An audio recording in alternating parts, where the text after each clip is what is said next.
Hello friends, welcome back again. और देखिए दोस्तों, सिस यूनिवर्सिटी के पीएचडी कोर्स का जो कि 2024 और 25 सेशन के लिए आपके एडमिशन फॉर्म का नोटिस यहाँ पे आ चुका है। नोटिस आप सिस यूनिवर्सिटी की वेबसाइट पे जाके देख सकते हैं। इसमें देखिए नोटिफिकेशन सेक्शन के अंदर आपको मिल जाएगा notice regarding online registration form for PhD. इस ऑप्शन पे हम क्लिक करते हैं, हमारे सामने पीडीएफ फाइल ओपन होती है। इसमें मेंशन किया गया है चौधरी चरण सिंह के अंदर अध्यक्ष 2022 में निहित प्रावधानों के अनुसार विश्वविद्यालय में विभिन्न विषयों में पीएचडी में प्रवेश हेतु आपके यहाँ एडमिशन फॉर्म ओपन किए जा रहे हैं। इसमें देखिए ऑनलाइन माध्यम से आप एडमिशन फॉर्म फिल कर सकते हैं। इसमें देखिए एडमिशन फॉर्म जो आपके फिल होंगे 16 मई से स्टार्ट होंगे, यानी कल से आपके एडमिशन फॉर्म स्टार्ट हो जाएंगे। और ऑनलाइन फॉर्म को फिल करने की लास्ट डेट रह गई है आपकी 5 जून। साथ में फीस मेंशन की है यहाँ पे। अगर आप जनरल कैटेगरी से हो या फिर ओबीसी कैटेगरी से हो तो आपको 25 रुपये फी पे करनी होगी। अगर आप SC ST या फिजिकल हैंडीकैप स्टूडेंट हो तो आपको देनी होगी 1500 रुपये फीस। तो यहाँ पे ये फीस आपको मेंशन कर दी गई है और डेट मेंशन कर दी गई है। साथ में यहाँ पे कुछ श्रेणियाँ मेंशन की गई है जिसके अंतर्गत आप पीएचडी का फॉर्म फिल कर सकते हैं। अगर आप UGC CSIR ICAR net JRF उत्तीर्ण अभ्यर्थी हो यानी उत्तीर्ण स्टूडेंट हो तो आप यहाँ पे अपना पीएचडी का फॉर्म फिल कर सकते हो। साथ में बी पॉइंट दिया है यहाँ पे चौधरी चरण सिंह विश्वविद्यालय में मेरिट प्रवेश परीक्षा के माध्यम प्रविष्ट एमफिल डिग्री धारक अभ्यर्थी गेट परीक्षा में कम से कम 95% परसेंटाइज प्राप्त अभ्यर्थी ही फॉर्म को फिल कर सकते हैं। यहाँ ये पे मेंशन किया गया है। साथ में यहाँ पे निर्धारिता अहत मेंशन की गई है। जो एलिजिबिलिटी क्राइटेरिया रखी गया है आपका पीएचडी प्रोग्राम के लिए, उसमें सब्जेक्ट के हिसाब से आपको कंडीशन मेंशन होगी। साथ में minimum standard and process for award MPhil PhD degree regulation 2016 the following person are eligible to seek admission PhD programme in the university. इसमें 3 का ए पॉइंट यहाँ मेंशन किया गया है। जो कैंडिडेट है आपके admission PhD programme shall have the master degree.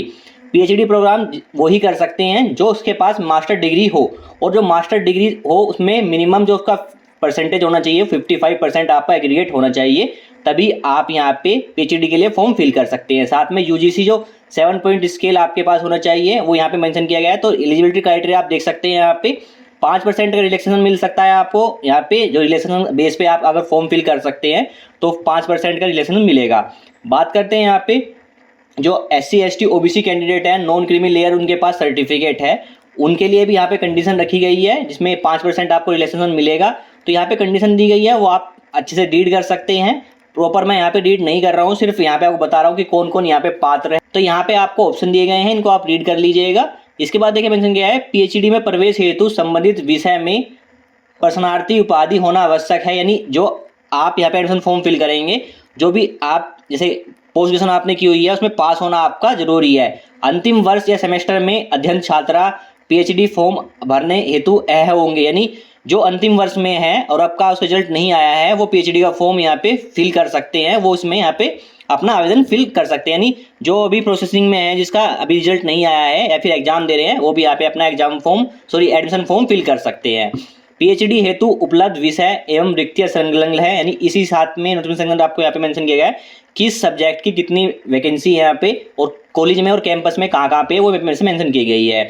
साथ में अवगत कराना है कि रिक्तियों की संख्या अंतिम नहीं है, यह प्रवेश के समय घटे बढ़ सकती है। जो वैकेंसी दी है, सीट दी गई है, वो घट और बढ़ सकती है एडमिशन के टाइम पे।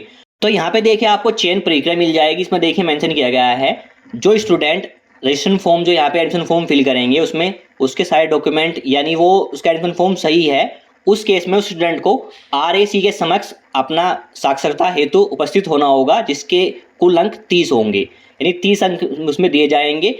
और इस बेस पे जो आपको 30 अंक मिलेंगे, 30 अंक में कितने अंक आपको रिसीव होते हैं, उसी बेस पे आपकी मेरिट बनाई जाएगी जो आपको पीएचडी में प्रवेश हेतु चयन का आधार होगा। उसी बेस पे आपका पीएचडी के अंदर एडमिशन होगा। साथ में मेंशन किया गया है अगर जब साक्षरता अपनी पेश करते हैं उस केस में अगर आपको 12 या उससे अधिक मिलते हैं तो आप पीएचडी में एडमिशन लेने अहम माने जाएंगे। नहीं, पीएचडी के कोर्स के अंदर आप एडमिशन ले सकते हैं। अदरवाइज आपके जो अंक रिसीव होते हैं आपको 11 से कम होते हैं तो आप अनुत्तीर्ण माने जाएंगे और पीएचडी में प्रवेश हेतु एडमिशन लेने के लिए आपके ऊपर विचार किया जाएगा। ये यहाँ पे मेंशन किया गया है। साथ में जो कैंडिडेट ने जीआरएफ अपना कंप्लीट कर लिया है और उस केस में यहाँ पे मेंशन किया गया है सबसे पहले उन्हीं स्टूडेंट को प्राथमिकता दी जाएगी, यानी उन्हीं स्टूडेंट का यहाँ पे एडमिशन होगा।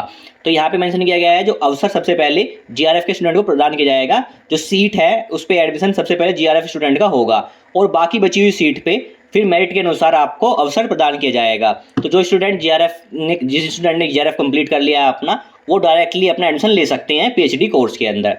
साथ में मेंशन किया गया है ऐसे अभ्यर्थी जिनके GRF की समय सीमा समाप्त हो गई है और उन्हें केवल नेट उत्तीर्ण माना जाएगा। तो यहाँ मेंशन किया गया है जिनकी GRF की समय सीमा समाप्त हो गई है वो सिर्फ नेट उत्तीर्ण माना जाएगा और सिर्फ वो नेट उत्तीर्ण के बेस पे ही अपना एडमिशन लेंगे।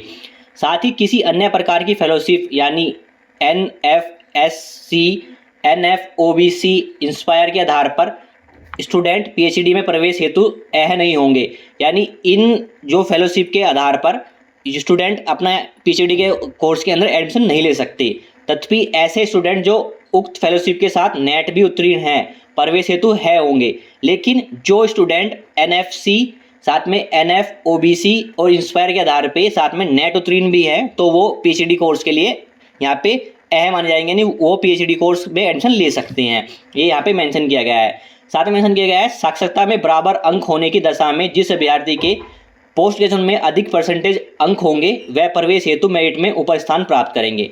देखिए मेंशन किया गया है जो साक्षरता है, जो आपको 30 अंक में से आपको मेंशन किया गया है अंक जो दिए जाएंगे, उस बेस पे अगर आपको सभी को यहाँ पे जो मेरिट लिस्ट में अंक सेम आ जाते हैं तो इस केस में क्या मेंशन किया गया है यहाँ पे जिस स्टूडेंट के पोस्ट ग्रेजुएशन के अंदर सबसे ज़्यादा अंक होंगे उसी को ही मेरिट लिस्ट में सबसे टॉप पे रखा जाएगा, उसका एडमिशन सबसे पहले किया जाएगा। यहाँ पे मेंशन किया गया है। साथ में पोस्ट ग्रेजुएशन में अगर सभी के अंक बराबर हैं इस केस में 10th + 2 के जो मार्क्स हैं वो देखे जाएंगे, उस केस में आपको यहाँ पे एडमिशन दिया जाएगा। तो यहाँ पे सिंपल मेंशन किया गया है अगर आपका जो साक्षरता के अंदर आपके अंक आते हैं स्टूडेंट के अगर सबके सेम आ जाते हैं तो इस केस में PG के जो मार्क्स होंगे आपके उसकी जो परसेंटेज होगी उस बेस पे ही आपको एडमिशन मिलेगा और जो उसकी ज़्यादा परसेंटेज होगी टॉप पे उसका नाम रहेगा। बात करते हैं अगर PG के अंदर भी सभी के यहाँ पे जो मार्क्स सेम आ गए मतलब परसेंटेज सेम है, इस केस में भी आपको 10th + 2 में आपके मार्क्स देखे जाएंगे, उसकी परसेंटेज दिखाएगी, जिसके सबसे ज़्यादा परसेंटेज है उसको सबसे पहले एडमिशन दिया जाएगा। यहाँ पे मेंशन किया गया है। साथ में उत्तर प्रदेश सरकार द्वारा समय सीमा पर निर्धारित नियमों के अनुसार उत्तर प्रदेश के निवासियों को ही आरक्षण का यहाँ पे लाभ होगा। तो जो स्टूडेंट यूपी के हैं उसी को यहाँ पे आरक्षण का यहाँ पे आपको आधार मिल सकता है। जो अन्य प्रदेश के जैसे दिल्ली, हरियाणा, कोई अदर स्टेट्स के हैं उनको यहाँ पे प्रवेश हेतु कोई भी ऐसा आधार पे कोई आरक्षण नहीं मिलेगा, उनको सामान्य कैटेगरी में ही अपना फॉर्म फिल करना होगा। साथ में PhD में प्रवेश हेतु विषय एवं प्रत्येक विषय में उपलब्ध अनुमति प्रक्रिया संकलन है, रिक्तियों की संख्या अंतिम नहीं है, यह यथासंभव घट सकते। तो यहाँ मेंशन किया गया जो PhD के अंदर जो सीट अवेलेबल है वो टाइम के साथ जब एडमिशन होगा वो घटा और बढ़ सकती है, वो आपकी यहाँ पे सेम नहीं है। तो यहाँ पे हम स्क्रॉल करते हैं, देखिए आपको मिल जाएगा शिशु यूनिवर्सिटी के अंदर जो सब्जेक्ट है PhD के, जैसे agriculture chemistry, agriculture economics, agriculture extension, agronomy, commerce, law, physical education, काफ़ी सारे सब्जेक्ट है PhD के अंदर। टोटल 39 सब्जेक्ट यहाँ पे मेंशन किए गए हैं और इसमें कैंपस के अंदर कितनी सीट अवेलेबल है, कॉलेज के अंदर कितनी सीट अवेलेबल है वो यहाँ पे मेंशन किया गया है। तो यहाँ आप अपने कैंपस के अंदर एडमिशन लेना चाहते हैं, कॉलेज के अंदर एडमिशन ले सकते हैं, उसी हिसाब से आपको फॉर्म फिल करना है सीट देख के कि जिस सब्जेक्ट का आप यहाँ पे PhD का फॉर्म फिल कर रहे हैं वो कैंपस के अंदर उसकी सीट अवेलेबल भी है या नहीं है, उसी बेस पे आपको एडमिशन फिल करना है। सबसे ज़्यादा सीट आपको कॉलेज के अंदर देखने को मिली, कैंपस के अंदर सीट आपको कम देखने को मिलती है, तो मैक्सिमम आप कॉलेज के अंदर ही अपना PhD का फॉर्म फिल कीजिएगा। टोटल जो सीट यहाँ मेंशन की गई है 240 सीट आपकी मेंशन है कैंपस के अंदर और 2070 के करीब आपकी सीट मेंशन है कॉलेज के अंदर। टोटल आपके लगभग 2300 के समथिंग टोटल सीट आपकी मेंशन है कैंपस और कॉलेज के अंदर। तो ये आपको यहाँ पे सब्जेक्ट के साथ आपको कैंपस और कॉलेज की सीट भी मिल जाएगी।